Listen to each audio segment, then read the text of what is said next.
libur. Oke, buka terlebih dahulu. Bismillahirrahmanirrahim. Assalamualaikum warahmatullahi wabarakatuh. Waalaikumsalam warahmatullahi wabarakatuh. Oke, gimana kabar hari ini? Sehat? Sehat, Ibu. Alhamdulillah.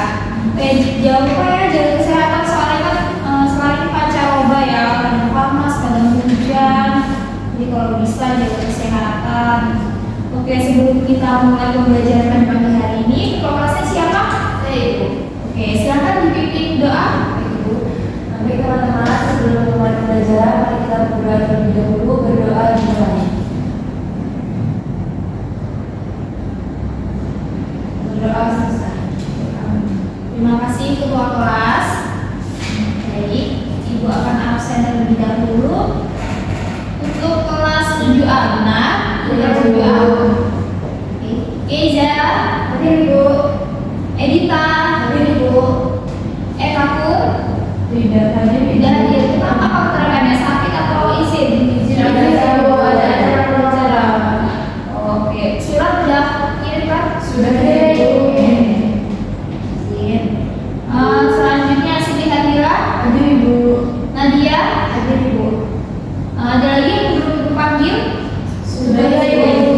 Oke. Berarti yang belum masuk cuma Ekakur. Ya Ibu. Baik. Tidak Ibu absen. Oh iya, jangan lupa ya jaga kesehatan kalian. Untungnya nggak ada yang sakit ya di kelas ini. Tidak ada Ibu. Sebelum kita masuk ke pembelajaran pada pagi hari ini, aku Ibu pengen tanya. Ada yang masih ingat nggak kira-kira minggu lalu kita membahas mengenai apa? Saya Ibu. Silakan Siti. Minggu lalu kita membahas dan belajar mengenai teks eksposisi. Betul. Jadi minggu lalu kita sudah membahas mengenai teks eksposisi secara dasar. Nah, pada pertemuan kali ini kita akan membahas lebih dalam lagi mengenai teks eksposisi, yaitu struktur dan kaidah teks eksposisi. Siapa yang di rumah sudah belajar? Struktur sama kaidah. Oh, bagus kita. Oke. Oke, jadi kita sudah mempelajari mengenai teks eksposisi secara dasar. Nah, sekarang kita akan membahas mengenai struktur dan juga kaidah pembahasannya nih. Sebelum kita masuk ke struktur dan kaidah, kita perlu mengetahui dan mengingat kembali bahwasanya teks eksposisi adalah jenis teks yang bertujuan untuk memberikan penjelasan atau uraian mengenai suatu topik, gagasan atau informasi. Nah, teks ini biasanya itu bersifatnya itu faktual dan juga objektif. Jadi kita tidak boleh melibatkan subjektif ya atau pendapat individu seperti itu. Harus faktual dan juga objektif seperti itu. Dan yang pasti teks eksposisi ini tidak bermaksud untuk mempengaruhi pembaca secara emosial, harus berdasarkan data seperti itu. Oke, teman-teman sudah mengetahui ya teks eksposisi itu seperti apa. Oke, jadi kita akan masuk ke struktur teks eksposisi. Jadi teks eksposisi juga terdapat struktur-struktur yang perlu teman-teman ketahui bahwasanya struktur teks eksposisi yang pertama itu adalah tesis atau pernyataan umum. Jadi tesis atau pernyataan umum merupakan kalimat pembuka yang berisi pernyataan umum atau gagasan utama yang akan dibahas dalam teks. Jadi kalau letaknya itu biasanya yang paling awal itu yang di pembuka di teks eksposisi itu pertama langsung berisi pernyataan umum atau gagasan utama yang akan dibahas oleh penulis seperti itu.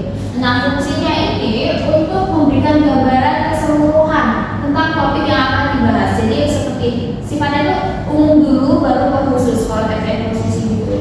Oke, selanjutnya yaitu struktur yang kedua argumentasi nih. Kira-kira ada yang tahu nggak struktur argumentasi itu seperti apa? Saya tahu Bu. Oke, Hadira seperti apa?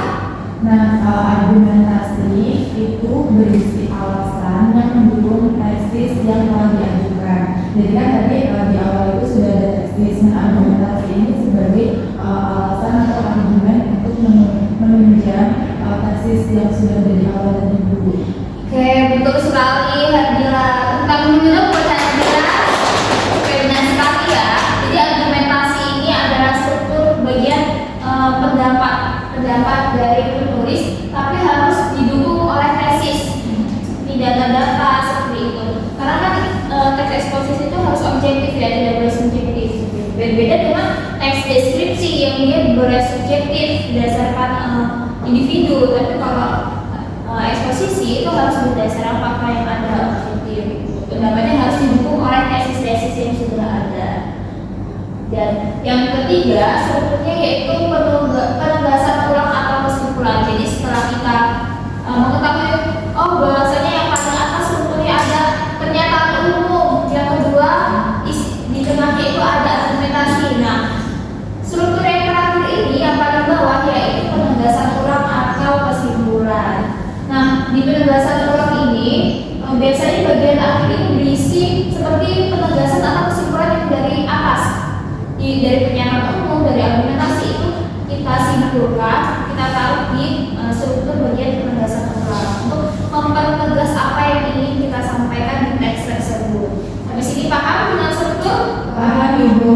Oke, jadi perlu diingat ya bahwasanya struktur itu ada 3, yaitu pernyataan umum, terus yang kedua ada argumentasi, yang ketiga penegasan ulang. Oke, bagus. Lalu nih, setelah kita mempelajari struktur teks eksposisi, kita juga akan mempelajari mengenai kaidah kebahasaan teks eksposisi. Nah, kaidah kebahasaan yang pertama nih ada kata-kata teknis. Siapa yang tahu di sini kata teknis itu apa? Ibu Edita, kata teknis adalah kata-kata yang tersusun. Oke, jadi itu belum tepat ya Edita, ibu perjelas. Jadi untuk kata-kata teknis itu adalah kata-kata seperti istilah-istilah teknis. Misalnya kita ingin membahas teks deskripsi mengenai kedokteran. Kita yang membahas mengenai obat, terus juga infus seperti itu. Seperti kata-kata istilah dalam kesehatan kayak gitu. Itu adalah contoh kata-kata teknis. Lalu yang kedua, kaidah pembahasannya adalah kata-kata penghubung. Siapa di sini yang tahu contoh kata penghubung? Saya Bu. Boleh, Adila. Kata penghubung itu seperti konjungsi bukan ya Bu ya? Jadi ada dan atau kemudian sebatas dan seperti itu. Nah, betul banget. Jadi kata-kata penghubung itu contohnya seperti konjungsi ya. Nah, jadi kata-kata penghubung itu perlu ya dimasukkan di dalam teks eksposisi agar teks kita itu menjadi lebih padu. Lalu yang ketiga nih, ada kalimat yang jelas dan lugas. Jadi teks eksposisi itu harus mengandung bahasa yang jelas dan juga lugas. Tidak boleh bertele-tele seperti itu ya. Yang keempat ada fakta dan data. Ini yang sudah ibu singgung dari awal bahwa teks eksposisi itu tidak boleh melibatkan perasaan pribadi atau subjektivitas. Kita harus melibatkan fakta dan juga data karena sifatnya yaitu objektif. Oke, lanjut yang kelima, bahasa yang objektif. Nah, ini jelas sekali ya, sudah kita singgung bahwasanya harus apa adanya berdasarkan data saja. Dan yang keenam, struktur kalimat yang bervariasi. Yang artinya dalam menulis teks eksposisi kita harus menggunakan kalimat-kalimat struktur yang bervariasi agar kalimat itu lebih padu seperti itu. Yang artinya informasi yang kita sampaikan itu dapat diterima dengan mudah oleh pembaca. Oke, mengenai kaidah pembahasan teks eksposisi, apakah ada yang masih bingung? Cukup jelas ya. Oke, alhamdulillah. Nah, tadi kita sudah mempelajari mengenai struktur, kita juga mempelajari mengenai kaidah pembahasan teks eksposisi. Nah, saatnya kita akan menguji nih apakah pemahaman kalian benar, sudah paham atau belum. Jadi ibu akan memberikan kalian latihan. Jadi buka di modulnya halaman 32. Oke, di situ terdapat beberapa teks eksposisi. Teman-teman bisa memilih di situ atau teman-teman punya majalah atau koran atau teman-teman bisa juga di internet. Teman-teman bisa pilih teks eksposisi mau dari mana aja. Kalian pilih satu teks eksposisi, terus kemudian analisis teks tersebut berdasarkan struktur dan juga kaidah yang telah ibu jelaskan tadi. Apakah paham? Paham Ibu. Oke, bagus. Mungkin cukup sekian ya pembelajaran kita pada pagi hari ini.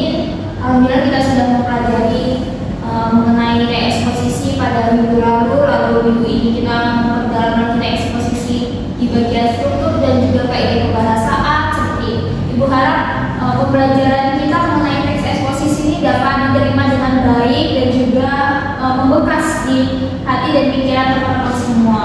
Oke, sebelum kita tutup, ibu ingin salah satu dari kalian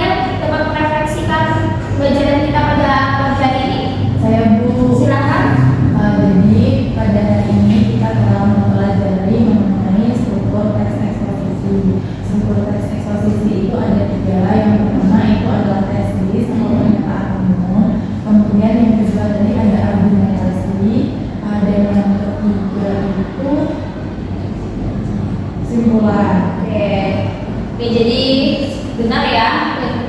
Yang pertama struktur itu ada tesis, lalu yang kedua argumentasi, yang ketiga penulisan norma atau kesimpulan, dan kita juga tadi sudah mempelajari mengenai kaidah kebahasaan. Oke, Ibu rasa cukup ya pembelajaran pada hari ini, dan teman-teman semua sepertinya sudah paham mengenai teks posisi, karena minggu depan kita harus beralih ke teks yang lain ya, teks berikutnya seperti itu. Jadi jangan lupa dipelajari materi minggu depan. Oke, baik, dan jangan lupa tugas-tugasnya dikerjakan ya. Ada pertanyaan mengenai tugas atau cukup? Ibu izin bertanya. Iya, silakan. Teks eksposisinya boleh dari Google nggak, Bu? Boleh dari internet ya. Misal teman-teman juga punya majalah, itu juga boleh. Atau teman-teman menggunakan salah satu teks eksposisi yang ada di modul, itu juga boleh. Bebas ya, senyamannya. Oke, baik. Mungkin mengenai tugas sudah jelas. Ibu harap teman-teman bersungguh-sungguh mengerjakan tugas-tugas tersebut.